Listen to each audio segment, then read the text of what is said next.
Stone Age people were grunting cavemen with spears. True or false? Absolutely false. They were gathering around and forming real culture as far as we've discovered. In Turkey, scientists uncovered a 12,000-year-old mystery that's revising history. It's a sophisticated cosmic calendar made out of giant stone temples that may actually be a warning from the stars. We're talking about Göbekli Tepe. This prehistorical site predates even Stonehenge, our classical stone ring circle, by 6,000 years. And it upends why we think Stone Age civilizations emerged and thrived. Here's how this discovery could change our collective history. Around 10,850 BCE, a massive comet, or better yet, a bunch of comet fragments, smashed into Earth. The skies darkened, the temperature dropped, big animals vanished, and it kicked off a mini ice age that lasted over 1,200 years. What's now a place called Göbekli Tepe was home to a group of humans who survived this entire chaotic event. After it happened, they started paying close attention to the sky.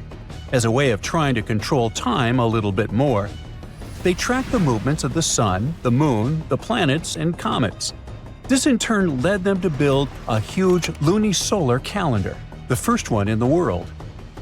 Now, if you were to tour around this classic Stone Age monument, you'd see that not all the stone pillars are blank. Some of them have carvings, like this main one with a bunch of V's on it. Turns out there are 365 V's, which scientists believe represent the days of the solar year. One of them, a V hanging on a bird's neck, is thought to mark a solar eclipse. Other pillars have dangerous animals carved on them, like foxes, lions, scorpions, vultures, twisting and crawling up the sides. Unlike typical Stone Age carvings, these weren't of edible animals like deer or sheep. One of the theories is that these drawings were symbolic. Some archaeologists believe they reflect the fears and chaos this civilization had lived through, a kind of collective attempt to make sense of a terrifying and unpredictable world. Archaeologist Danielle Stordur has highlighted the images of vultures, saying they represent the people who passed away. In some ancient cultures, vultures were believed to carry the souls of the deceased into another realm. She's seen similar symbols in ancient sites nearby. To understand why this all makes sense, we need to dig deeper into the real purpose of this site. Göbekli Tepe was discovered in 1994 by German archaeologist Klaus Schmidt, who realized that the hill in southeastern Turkey wasn't just another Neolithic mound. Underneath it, his team uncovered massive stone circles supported by pillars weighing up to 20 tons. Radiocarbon dating puts the site at around 12,000 years old, making it the oldest known ceremonial structure ever built. I mean, it predates the Egyptian pyramids by over 7,000 years. This discovery shocked the archaeological world. At the end of the Ice Age, humans were supposed to be nomadic, surviving off wild plants and animals, not building sacred complexes with symbolic art, and giving birth to what we now classify as civilization. We usually think civilization starts with farming, then villages, then crops. But this site suggests something more surprising. Early humans may have come together not to grow food, but to worship. Schmidt found no signs of homes, hearths, or permanent settlement, just stuff used for rituals and gatherings. This has led researchers to believe that spirituality and communal rituals came first and that farming followed. Because to build something this massive, you'd need hundreds of people working together, which in turn would have sparked the need for food, organization, and social structure. In other words, the temple came first, then the village, then the farm. Now, Göbekli Tepe isn't just stirring debate because it's old. It's because it seems too advanced for its time, and that's where the more controversial theories start to emerge. Some researchers believe the builders of Göbekli Tepe weren't simply primitive hunter-gatherers experimenting with stone tools. They may have been the inheritors of ancient knowledge, remnants of a much older civilization that existed before the end of the last ice age. This idea ties into the Younger Dryas impact hypothesis, a theory that a comet struck Earth around 10,850 years ago, triggering a sudden and catastrophic climate shift. According to this view, the survivors of that event passed down their knowledge through symbolism, architecture, and oral tradition. And Göbekli Tepe could be one of the earliest attempts to preserve that memory. Now, if that's true, then the carvings at this site, especially the animal symbols on the pillars, aren't just decorative. They could be astronomical codes, tracking constellations and celestial events. But one pillar might hold the biggest secret of all. It's called the Vulture Stone, and it's freaking archaeologists out. On it, you'll find a strange combination of figures: a headless man, birds, and a scorpion. To the untrained eye, it might seem random, but some researchers believe these are ancient representations of constellations, like Scorpius among them, and that the headless man symbolizes a mass extinction event. Some even argue that this is the oldest known record of a comet impact, the one that triggered the Younger Dryas. And if you're wondering who this older lost civilization might have been, they are called Atlantis, or more neutrally, Civilization X. Theorists like Graham Hancock suggest that this advanced culture, destroyed in the chaos of the comet impact, passed fragments of its knowledge to survivors around the globe.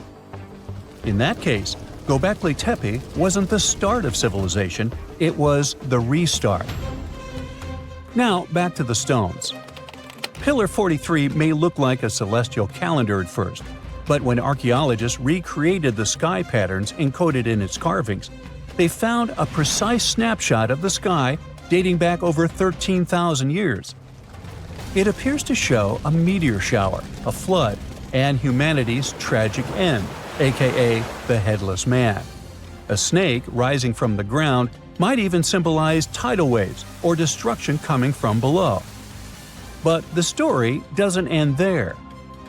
Pillar seems to expand on the same disaster, the one they called the Terror of the Sky. You might see animals fleeing, waves, fire raining down. It paints a vivid picture of the meteor shower. But wait! While Pillars 43 and 56 may encode memories of a past catastrophe, Pillar 18 might be a forecast. That stone zooms in on the Aquarius constellation. If this sounds familiar, maybe it's from the phase Age of Aquarius, which is the age we're living in now. Some enthusiasts believe this may be a warning for us, and may be telling us that a similar meteor shower will hit Earth and thus you and me and us. I mean, chills! But hey, that's the kind of mystery that makes Göbekli Tepe so captivating. Today, archaeologists know that Göbekli Tepe was part of a much larger sacred complex, now known as Taş Tepeler. A network of ancient sites across the region, each with its own secrets and structures, but connected by shared patterns and motifs. In 2019, excavations began at this sister site, just 40 miles from Göbekli Tepe, known as Karahan Tepe. And here's the twist. Some researchers believe Karahan Tepe might be even older. Unlike Göbekli Tepe, which appears to have been primarily ceremonial, Karahan Tepe has signs of domestic structures like walls, tools, and perhaps even homes. And that changes everything. Because whether these sites were the work of highly sophisticated hunter-gatherers or survivors carrying the fragments of a lost pre-Ice Age civilization, one thing becomes clear. Our ancestors weren't just surviving. They were planning, tracking, and predicting.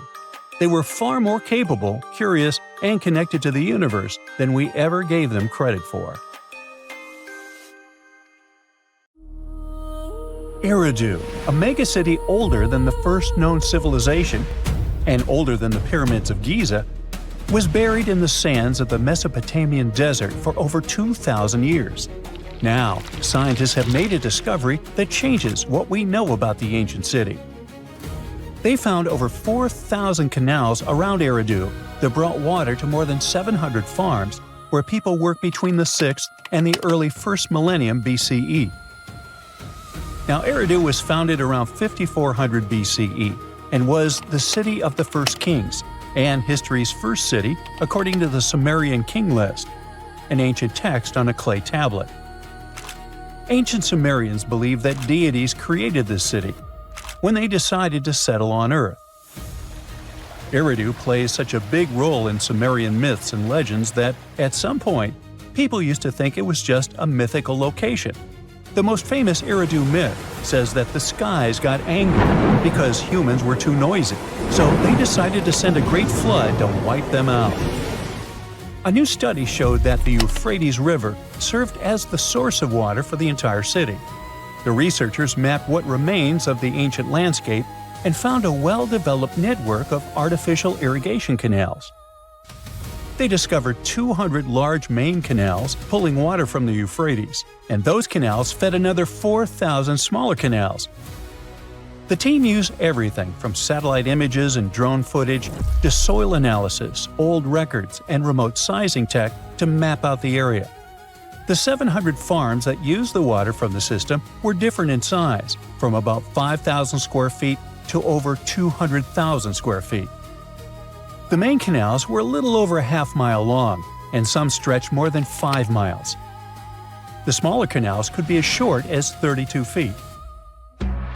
Rivers in Mesopotamia were the main water sources for farming, so ancient farmers had to learn how to guide water from the river to their fields. It all started with simple methods, like digging small canals, but over generations, they learned how to build massive canals up to 62 miles long. The Euphrates itself helped the farmers. Water was moving thanks to gravity down its elevated riverbanks, and natural breaks in the banks let it spill onto the land. Researchers aren't sure when each canal was in use, and it's unlikely that all 4,200 canals were active at the same time during that long period. Now, Eridu used to be an important religious and trade center because of its strategic location on the Persian Gulf. Its economy mostly had to do with fishing, thanks to the Euphrates River. Researchers found fishing nets and weights and whole bales of dried fish at the site. And there were even models of reed boats, the earliest physical evidence we have for constructed boats anywhere. The city was thriving until people abandoned it around the year 600 BCE, and scientists still aren't sure why they did it.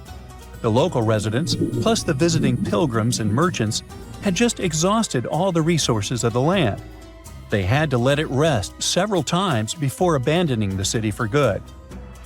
It happened when the Euphrates changed its course, and they lost their main source of water.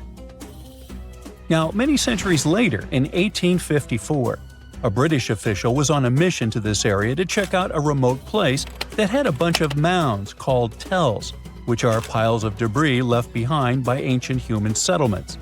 At first, Taylor wasn't impressed. He had been hoping to find something big, maybe statues, ancient writing, or ruins of palaces and temples. But with the brief time he had, all he found were things like walls, drains, stone platforms, and pieces of limestone columns decorated with tiny mosaic cones. But he didn't know that these boring mounds were hiding one of the oldest cities on Earth, Eridu. The people at the British Museum got interested in the finding, but the first full-scale excavations took place here only around a century later. The local Iraqi authorities got really interested in the excavations as they were hoping to find more about the earliest days of Mesopotamian history. So they focused on Mound 1, a massive tell as tall as an 8-story building. Soon they uncovered part of an unfinished step pyramid from the end of the 3rd millennium BCE. As they dug deeper, they found layers of human life going back in time. There were levels from the Uruk period, and even remains from a time before the Sumerians called proto-history. In those lower layers, they discovered multiple rebuilds of the Temple of Enki, the city's main deity. People rebuilt this temple again and again for over 2,000 years. Every time the temple collapsed, they built a new one right on top. Each new version of the temple was bigger and more impressive than the last. From the middle of the 4th millennium BCE, These temple buildings became massive, more advanced than anything else humans had built up to that point. The city in Eridu was also becoming more complex, with clear social classes. Eventually, they stopped rebuilding the temple and put up a step pyramid on top of the ruins. Even though Eridu faded, it likely stayed important as a religious site. Archaeologists found pottery from the 2nd and 1st centuries BCE during excavations, although there were no signs of houses. The Sumerians were an innovative civilization, as you can tell. By 1500 BCE, they invented the cedar plow, a tool that let farmers plow and plant seeds at the same time, using animals like oxen to pull it.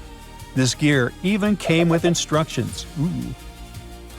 The Sumerian Farmer's Almanac gave farmers advice on how to grow more crops with proper tilling and irrigation.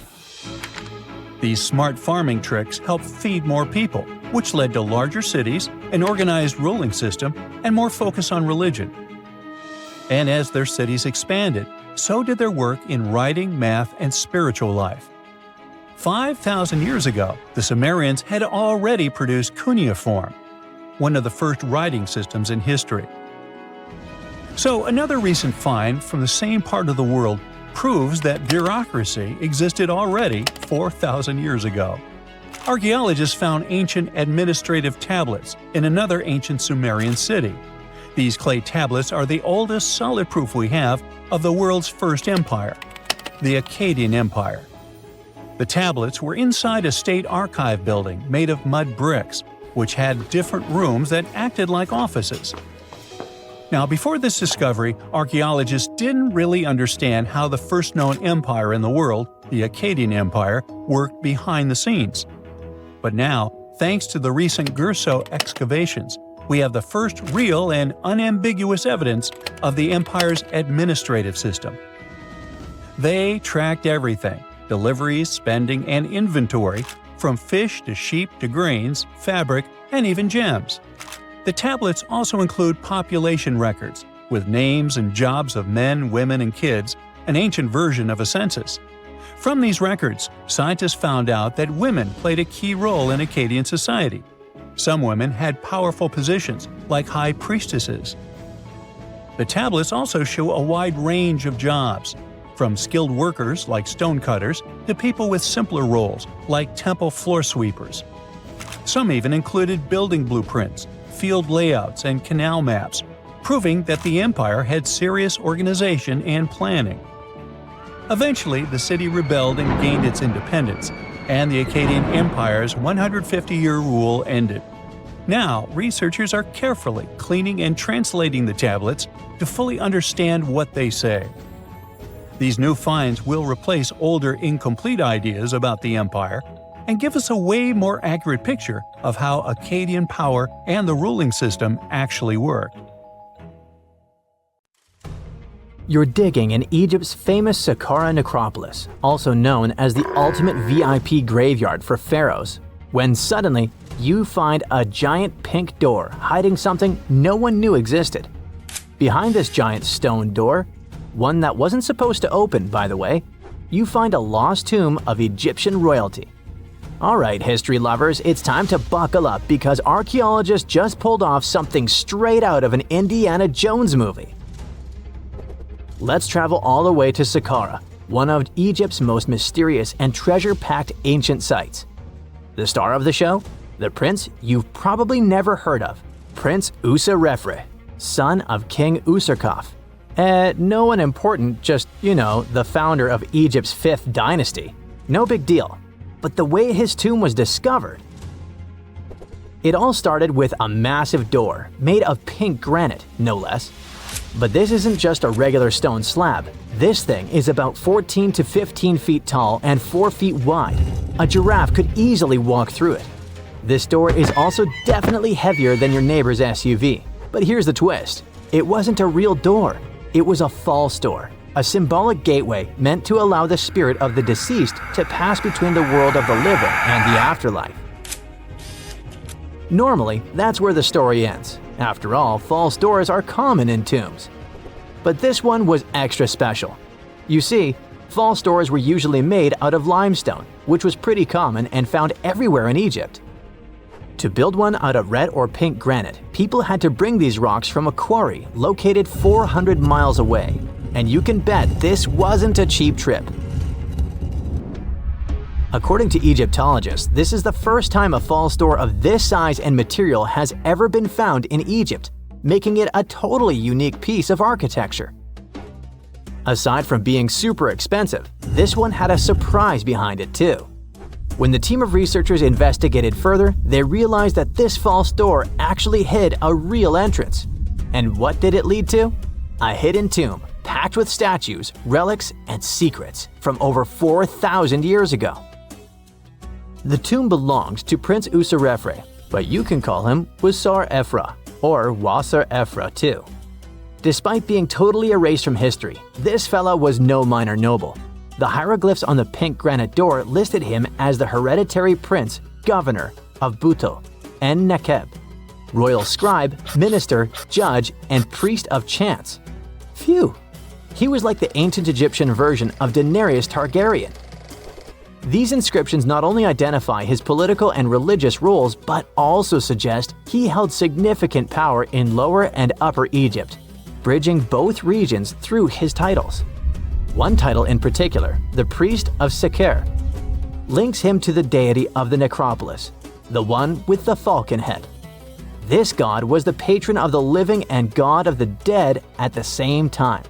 So I guess the Forgotten Prince was sort of a big deal, considering that his tomb was placed in such a prestigious location within Saqqara. What's even more mysterious is that Prince Userefre doesn't appear in official king lists or royal family trees, which makes us wonder if he passed away before he could rule, or if his legacy was deliberately erased in one of ancient Egypt's classic political dramas. Some scholars now believe his erasure might be connected with shifting religious or political power struggles during the early 5th dynasty, especially as his father Userkaf was reshaping Egypt's religious order. And speaking of his father, King Userkaf was a total game changer. He wasn't just the founder of the 5th dynasty, he also kicked off a religious revolution by promoting the sun god Ra over older deities. That's right, Userkaf built the very first sun temple at Abu Sir, setting off a dynasty-wide obsession with solar worship. After Userkaf wrapped up his short but revolutionary reign, a whole lineup of pharaohs took the stage. Sahure, Neferirkare, Nusere-Ini, basically the boy band of the 5th dynasty. And these guys were all about two things: building pyramids and making money. They weren't just stacking stones, they were expanding Egypt's influence, opening up trade routes to far-off lands, and blinging out their temples like it was nobody's business. Back in the tomb, things got even cooler. There was a beautiful red granite offering table covered with inscriptions detailing ritual foods, like an eternal menu for the afterlife, because they believed the deceased could magically eat this food. Fun fact, it was the funerary priests and their families that actually ate the food. There were also pottery shards, amulets, and painted walls, but the real showstoppers were the statues. And this is exactly where things get weird, in a good way. The team found statues of King Djoser, the guy who built Egypt's first pyramid, his wife, and their 10 daughters, inside Prince Userefre's tomb. Hold up, Djoser lived a few centuries before Userkaf, so what were his statues doing there? Turns out, scientists don't really know. These statues were built during the reign of King Djoser himself and probably belonged to that first ever built pyramid.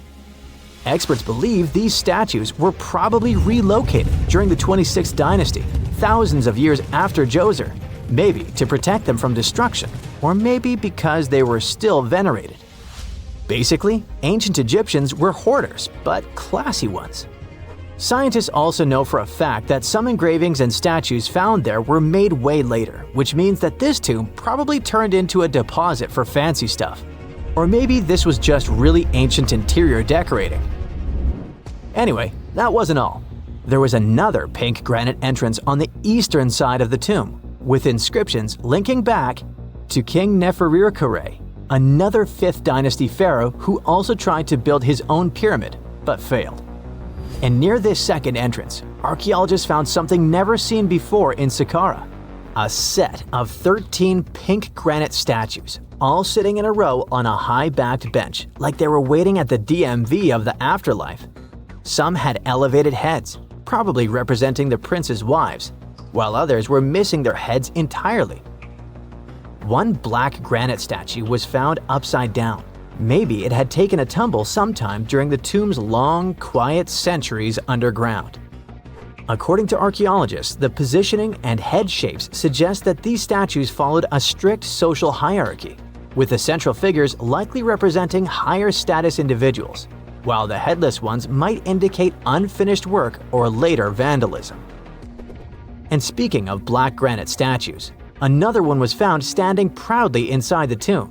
Based on its design and inscriptions, it looks like it was placed there during the 26th dynasty, the same time those Djoser statues were probably moved in. This suggests the tomb didn't just sit abandoned, it was reused, adapted, and maybe even honored by later generations. And by the way, black granite was associated with Osiris, the god of the underworld, during the late period, which means that this statue's presence is a clue that the tomb was a ritual space long after the prince's death. All of this, giant granite doors, surprise statues, reused tombs, adds up to a truly thrilling find. Prince Userefre may not be a household name yet, but his tomb is now one of the most fascinating ever found in Saqqara.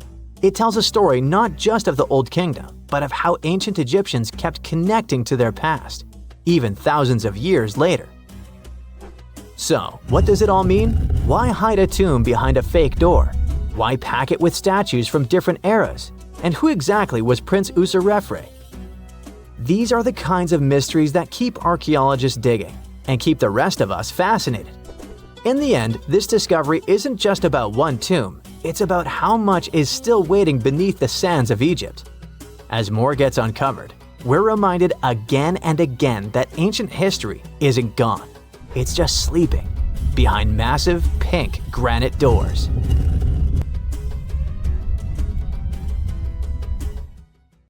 Some mountains look so picture-perfect that you'd swear they were hand-sculpted by a divine architect.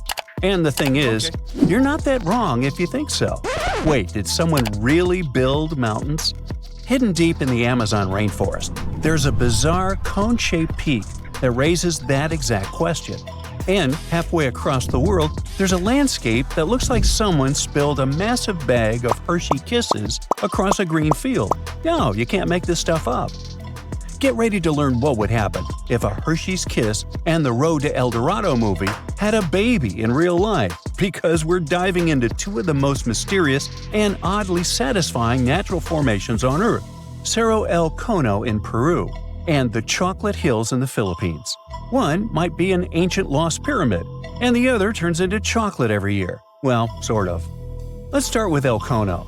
This strange, solitary mountain rises more than 1,300 feet above the treetops in the heart of the Amazon, right near the Peru-Brazil border. Sure, the Amazon is no stranger to mountains. There are impressive ranges, like the Amiri Mountains farther north and the Andes, not in the Amazon per se, but running along Peru's spine. But you see, El Cono is different. For starters, it's completely isolated. If you fly over the region in a helicopter, all you'll see for miles is an endless emerald sea of rainforest. Then, boom, out of nowhere, a perfectly cone-shaped mountain juts into the sky like a giant green Dorito. It's not part of any major mountain chain, it doesn't have any siblings, and it looks so symmetrical that it almost feels artificial. And it's covered by forest. Now, naturally, this has sparked all kinds of theories. Some people think it's an extinct volcano. Others say it's a freak of erosion. And then there are those who whisper more exciting possibilities. What if it's a lost pyramid? And before you roll your eyes, this idea is not as wild as it sounds. And some people actually stand by this theory. After all, the ancient civilizations of South America built pyramids too. What? Yeah, can you believe that the Egyptians didn't actually invent the concept of pyramids? No joke! The Mochi Chachapoya and Inca civilizations all built monumental structures. In fact, pyramids are found all over the world, from Ethiopia and Thailand to Greece, Mexico, and even Italy. So why do pyramids keep popping up throughout history? Simple. They're structurally sound. The broad base supports the weight, and the pointed top was often seen as a symbolic connection to the heavens. Okay, but what are the chances of all these people coming up with the same idea at the same time? Okay, calm down. Ancient aliens. Yeah, that's possible.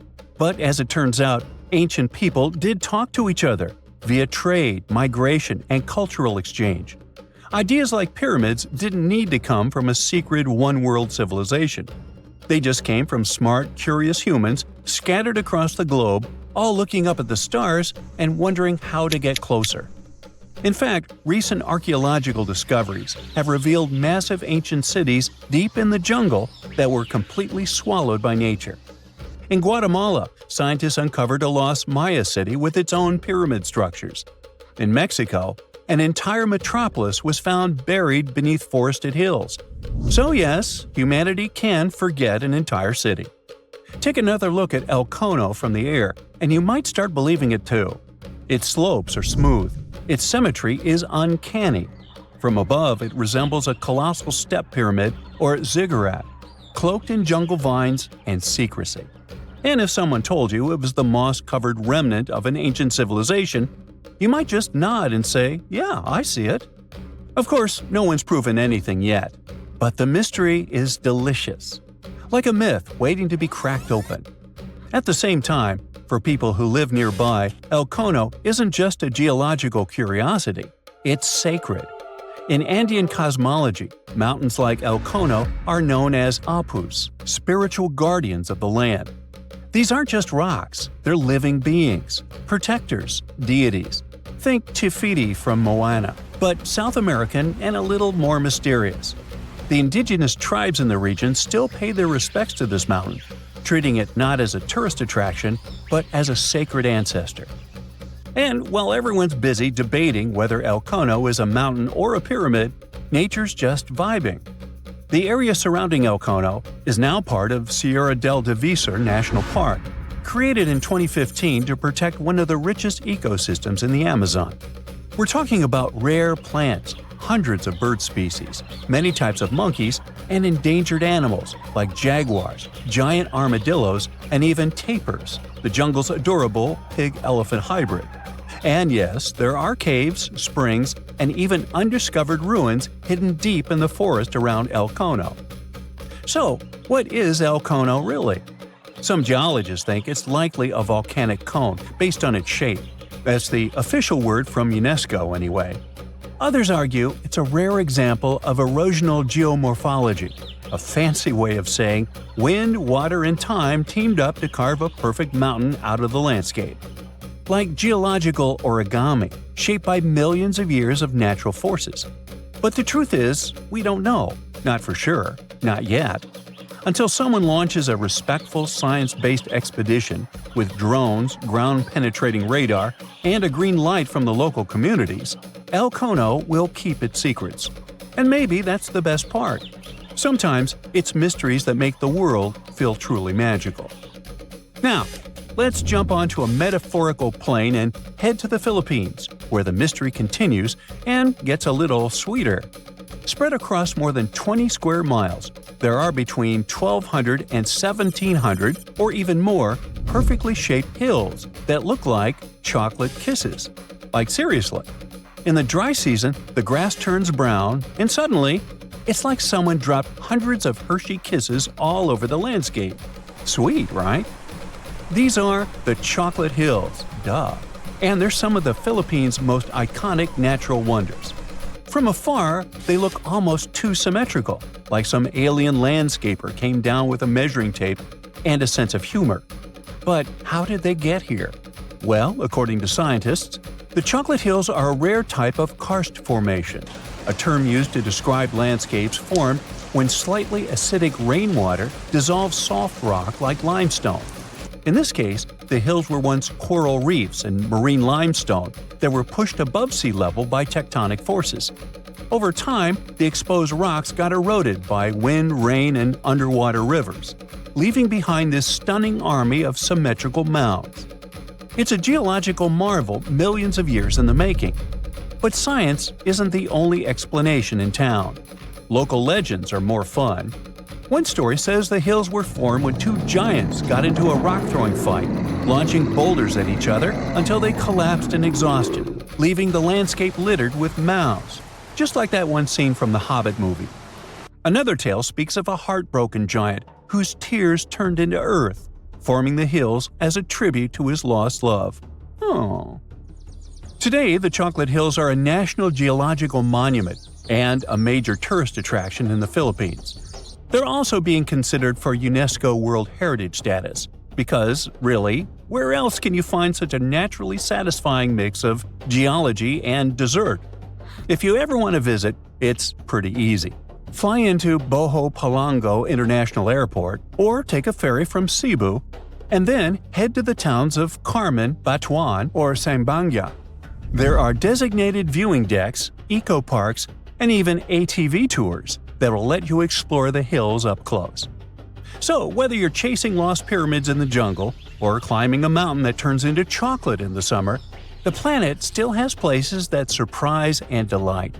And that's the real treasure.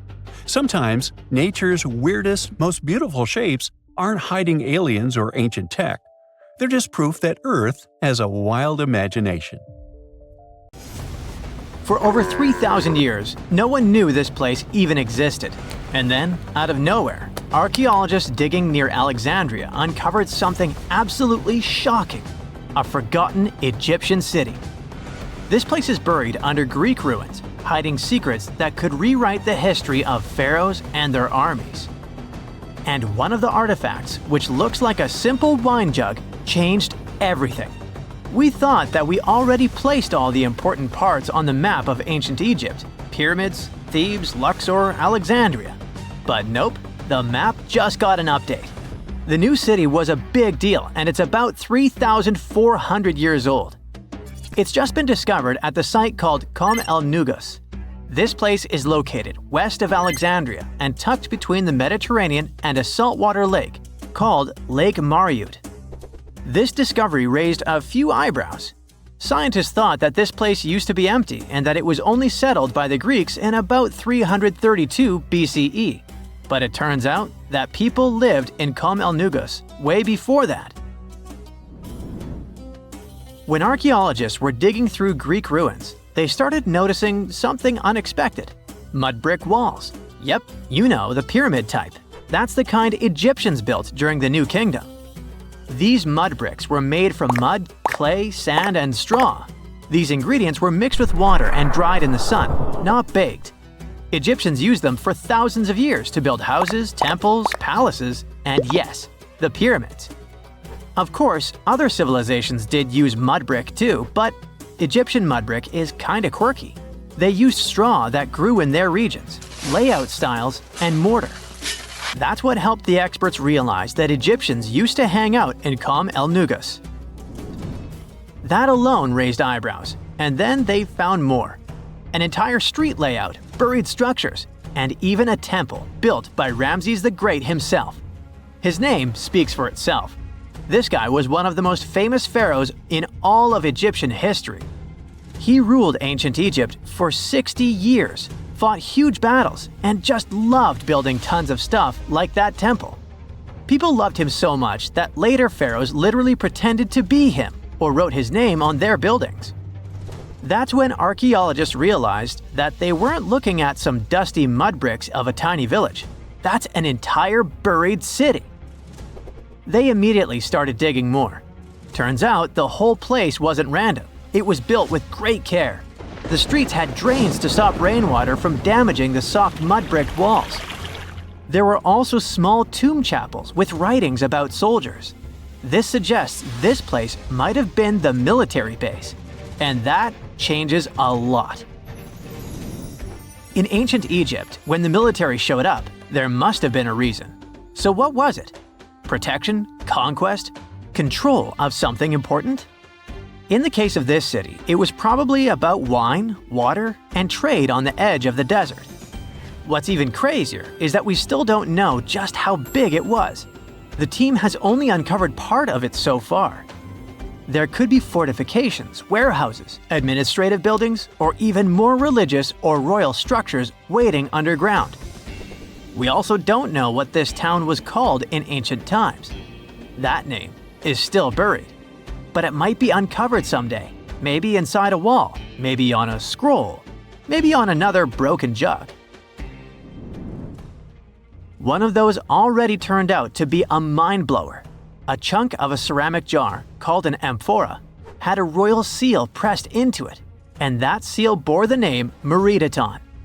Princess Meredaton wasn't just anyone. She was the eldest daughter of Queen Nefertiti and the older sister of King Tutankhamun. Yes, that's right. Both Nefertiti and King Tut were involved here.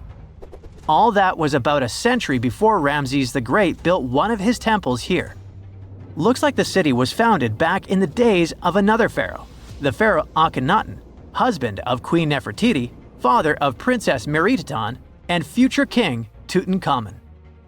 That guy, Akhenaten, was a bit of a wild card. He was the type who really gets weird about one of his interests. He tried to completely change Egypt's religion, forcing everyone to worship the sun disk called Aten instead of the usual deities. He basically told all Egypt that all their mythology was wrong, and from now on, there will be no more Osiris, no more Thoth or Set. Just raw sunlight only, people. That's known in history as the Amarna period. And he went all in. Changed his name, built an entirely new capital city called Amarna in the middle of the desert, redesigned temples, rewrote hymns, and even banned traditional religious imagery. Even the art got wild at the time. People started getting elongated heads, belly rolls, and all that humanity and vulnerability carved into stone. It was deliberately weird. He wanted to show the family not as perfect gods, but as human vessels of divine light. Everyone had to awkwardly smile and play along because he was the pharaoh after all. The wackiest part is that after his rule, his son, Tutankhamun, reversed all the sun disk related stuff. He literally changed his name from Tutankhaten, which means living image of the Aten, the sun disk, to Tutankhamun, which means living image of Amun, one of the great older deities. King Tut brought back the old deities, reopened the temples, and erased as much of Akhenaten's legacy as possible. Looks like his family didn't really like the sun cult after all. Meanwhile, this discovered wine jug shows that the city was probably active, thriving with life during Akhenaten's times. That's huge. Up until now, there was no clear evidence that his radical ideas and projects extended all the way to the north. The jug also shows that vineyards and wine production reached all the way to the north in ancient Egypt. Wine really was a huge deal, worthy of placing a military base here. Princess Meredaton most likely used this jug. Just like with her brother, she was born into the sun and named after it. Her name, also spelled Meritaten, meant beloved of the Aten. As the eldest daughter of Pharaoh and his queen, born right into the middle of radical religious changes, she was raised to perform the future queen's duties.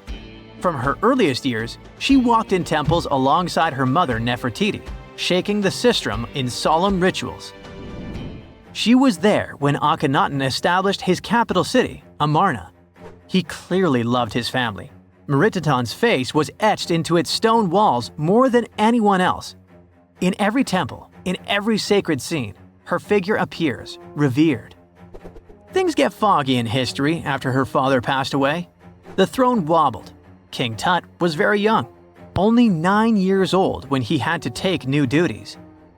Meredaton seemed to have been a brief step between her father and her younger brother. She married someone called Sunken. History isn't even sure who that mysterious man was. Could have been a puppet, a phantom king in a crumbling dynasty. May have even been her brother. Whatever the truth was, these two took power and ruled together for a while. Meredaton got the title of the Great Royal Wife, a title of immense power. But Smenkhkare was a very short-lived ruler. He passed away just in about a year. There are some speculations among historians that Merenidton was the actual ruler, the informal female pharaoh, because her brother was too young. Some theories say that she raised Tutankhamun and became a sort of queen regent, mentoring the child who would be used to restore the old order. But all this is unconfirmed. It's very hard for historians to find information about that time because the Amarna period was later condemned. The successors wanted to wipe away Akhenaten's heresy and everything attached to it. This included Merenidton. So even if she ruled, even if she mothered Tut, they tried to bury her in the sands of history. In any case, perhaps this new uncovered city will tell us more about the mysteries of the Amarna period, one of the most chaotic periods of ancient Egypt. Well, this eerie Lake Huron discovery may be that it possibly contains the remnants of an entire civilization. Whoa, wait, sounds like Atlantis, right? Well, not exactly. But if there really had been an ancient underwater civilization here, it must have been a pretty advanced one. Around 10,000 years ago, two sharp glassy flakes broke off a stone tool and landed on the ground unnoticed. They stayed buried there for thousands of years, until 2013. Then scientists pulled up a small chunk of mud, about the size of a milk carton, from the bottom of Lake Huron, 100 feet underwater. Inside the mud, they found those same two flakes made of obsidian, a shiny black volcanic glass that forms when lava cools quickly. After careful testing, they realized these flakes came from Central Oregon, which is quite a distance, about 2,500 miles away. They found this prehistoric Great Lakes site on the Alpena Amberley Ridge, an underwater landform that once connected what's now Michigan and Ontario. Back then, it was dry land.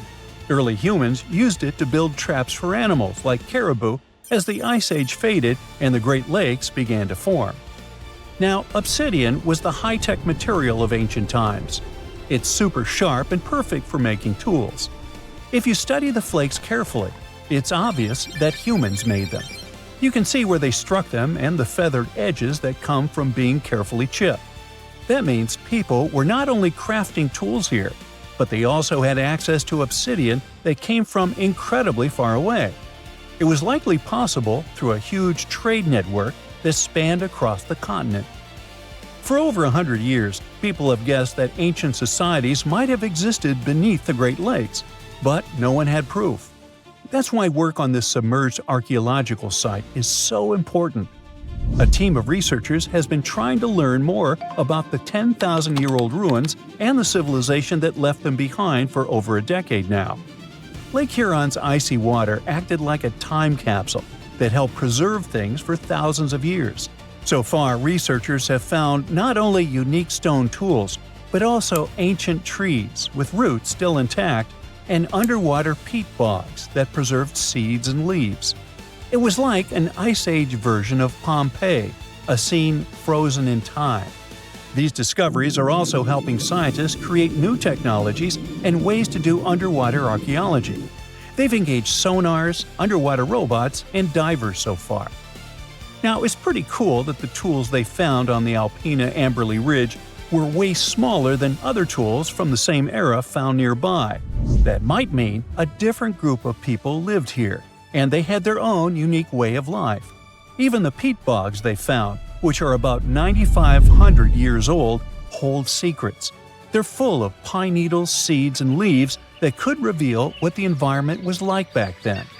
Usually stuff like this breaks down quickly on land, but the cold freshwater preserved it. The Michigan team is working with scientists in Cambridge, England, to extract DNA from the remains. If it works, it could finally confirm what animals lived there, and maybe even more. There are still years of discovery on this prehistoric Great Lakes site ahead. Another famous submerged archaeological site is the lost city of Pavlo-Petri. Archaeologists think it is the oldest sunken city in the world they've found and made official so far. Pavlo-Petri is around 5,000 years old. That means it existed even before the legendary Greek heroes in Homer's stories.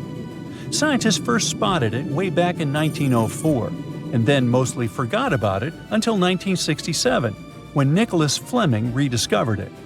He described it as a Bronze Age city now lying under about 10 to 13 feet of water. A year later, he returned with a team of scientists to study the ruins. Over 6 weeks, using just hand tapes and a basic grid, they managed to map out the city. They found that it covered almost 1,000 feet by 500 feet and had at least 15 buildings, courtyards, 5 streets, 2 tombs, and around 37 small stone graves. They also found signs that the ruins continued onto the nearby island of Pavlo-Petri itself. They dug up some amazing pottery, obsidian, and church blades, and even a tiny bronze figurine that may date all the way back to 2800 BCE. Most of the buildings, though, came from the period between 1650 and 1180 BCE. Then scientists left the site alone again until 2009, when a super team of researchers launched a new 5-year project to really dive deep into the history of Pavlo-Petri. This time, they had digital mapping tools and better diving equipment, so they could explore and even excavate underwater. They found another 97,000 square feet of buildings, including a large hall and hidden streets. Plus, they dug up even more pottery that showed people had been living in the city from about 3000 BCE to 1100 BCE, and that the city once had a population of 500 to 2,000 people. No one knows for sure how the city ended up underwater, but many scientists think it was because of an earthquake, maybe around 1000 BCE, or even as late as 375 CE. Because it's the oldest underwater city ever found, some people even believe Pavlo-Petri might have inspired the legend of Atlantis. Another contestant for the Atlantis title lies near Japan. Back in 1986, a local diver was exploring the waters near the Ryukyu Islands when he found a giant structure made of perfectly shaped steps and sharp edges. It was 82 feet underwater. Today, the Yonaguni Monument is one of the most mysterious underwater sites on the planet. The structure is nearly half a football field in size. It looks like a massive stone pyramid with layers of platforms and steps stacked one on top of another. No one really knows where it came from or who built it. Some experts think the monument might be more than 10,000 years old, which would make it older than the Egyptian pyramids. One theory is that it could be the last remains of a lost civilization called Mu, a mythical Pacific society kind of like Atlantis.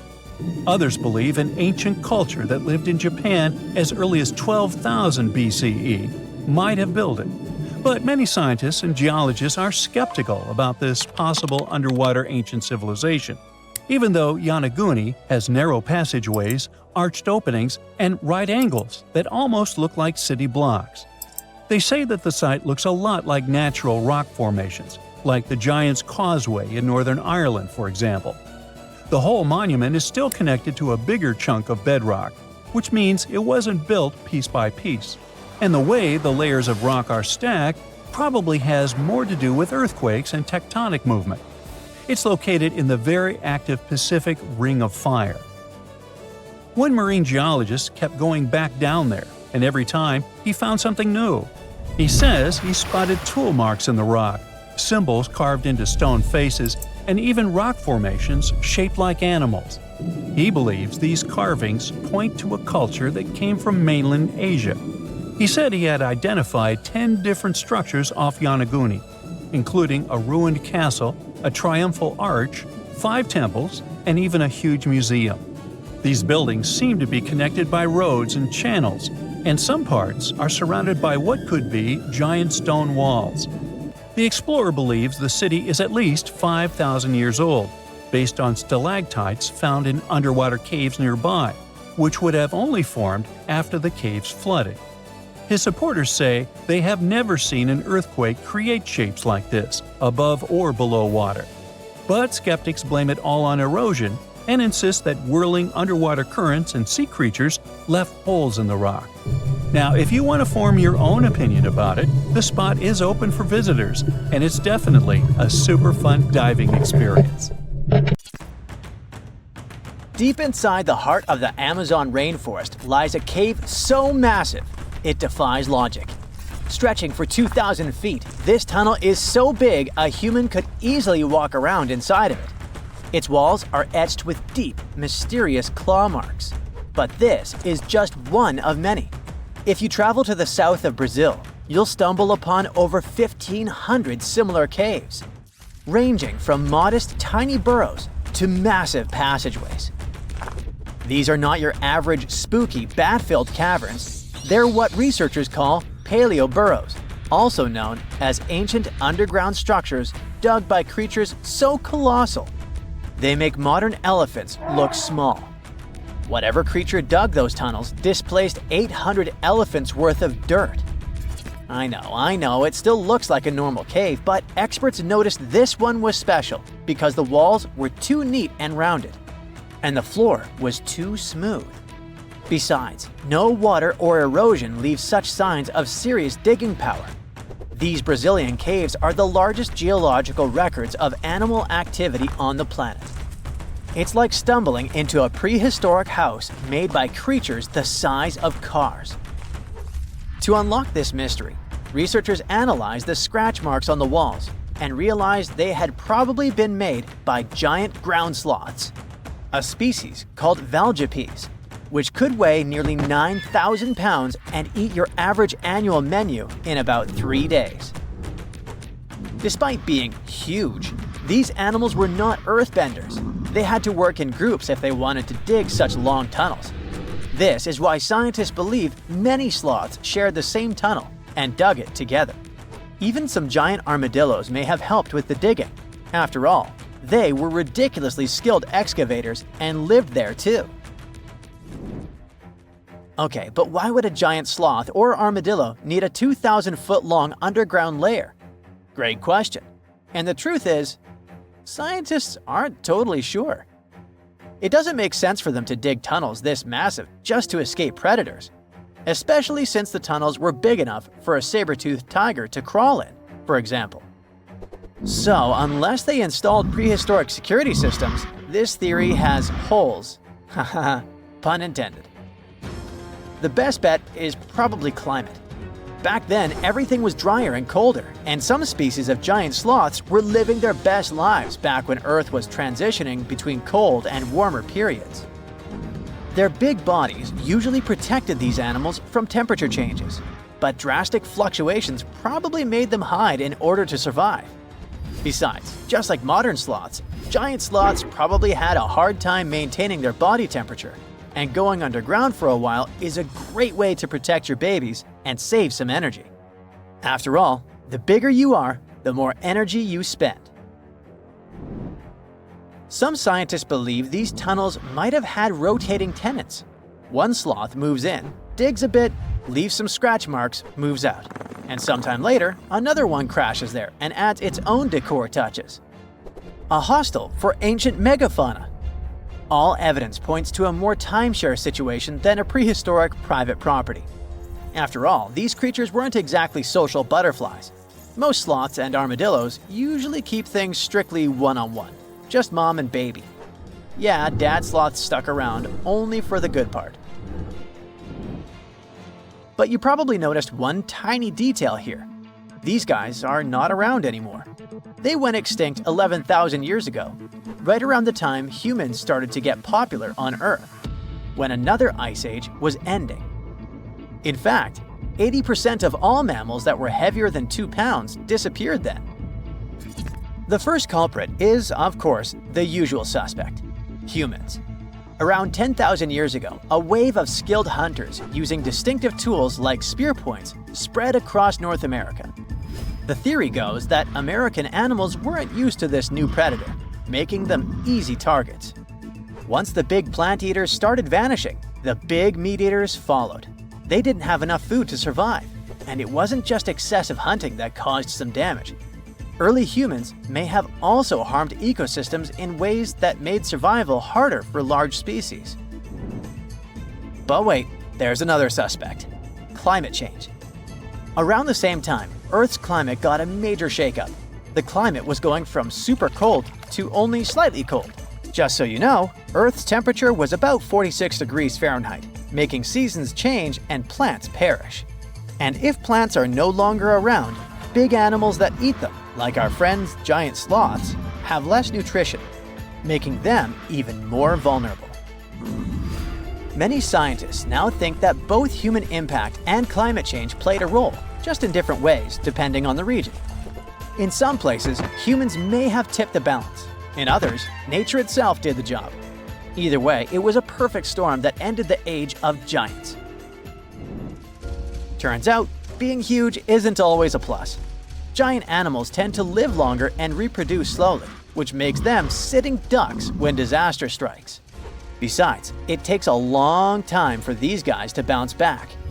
After dinos disappeared, for example, it took 15 million years for new mega mammals to stomp onto the scene.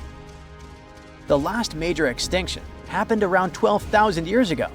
Not really enough time for brand new massive beasts to evolve. Today's biggest ground animals, like elephants, rhinos, and bison, aren't newcomers. They're actually the tough survivors of that ancient chaos. And, well, at least we still live alongside the blue whale, the biggest mammal ever. But why did some prehistoric animals get so gigantic in the first place? Well, being big has some perks, in spite of all the extinction thing. It keeps you safe from predators and helps you win the fight for food. If plant eaters bulked up, predators had to level up too, just to keep up. And the environment plays a big role. You see, cold-blooded animals might grow bigger in hot places to stay cool, and warm-blooded giants thrive in cold places to stay warm. One paleontologist even suggested that some dino-sized vegetarians needed those massive bellies just to digest the tough, woody plants of their time, as if they had a salad bar inside their bodies. There's also the thing with oxygen. Back then, Earth's atmosphere had way more of it. That's a big deal, especially for creatures with less efficient breathing systems, like insects. Higher oxygen levels meant their bodies could handle more growth and more activity, kind of like nature's turbo mode. We also have to discuss bones, specifically the lighter ones. Many huge dinosaurs had air sacs built into their skeletons, just like modern birds. This made their bones strong but not ridiculously heavy, meaning they could grow super tall or long without collapsing under their own weight. Those air sacs also helped with cooling down, which is super important when you're basically a walking oven of muscle. On the flip side, modern mammals are limited by gravity and biology. Bigger bodies need stronger hearts, lungs, and blood pressure just to keep functioning, and land doesn't offer much support. This also explains why whales got even bigger than dinosaurs. The ocean acts like a natural support system, which pretty much means that buoyancy helps hold up all that mass. So blue whales can hit a jaw-dropping 330,000 pounds without turning into pancakes. On land, that kind of size would be a serious health hazard. So ancient giants weren't just freaks of nature. They were the result of the right mix of air, food, physics, and environment working together in just the right way. The whole extinction event surely is a bummer for giant sloths that worked as gigantic engineers of nature, but it surely prevented us from sharing the planet with insects the size of crows, like some types of griffinflies or millipedes reaching almost 6 feet in length. Yikes! Now, if you'll excuse me, I'm going to appreciate modern sloths, slow, small, and thankfully incapable of terraforming the landscape and giving me insect-related panic attacks.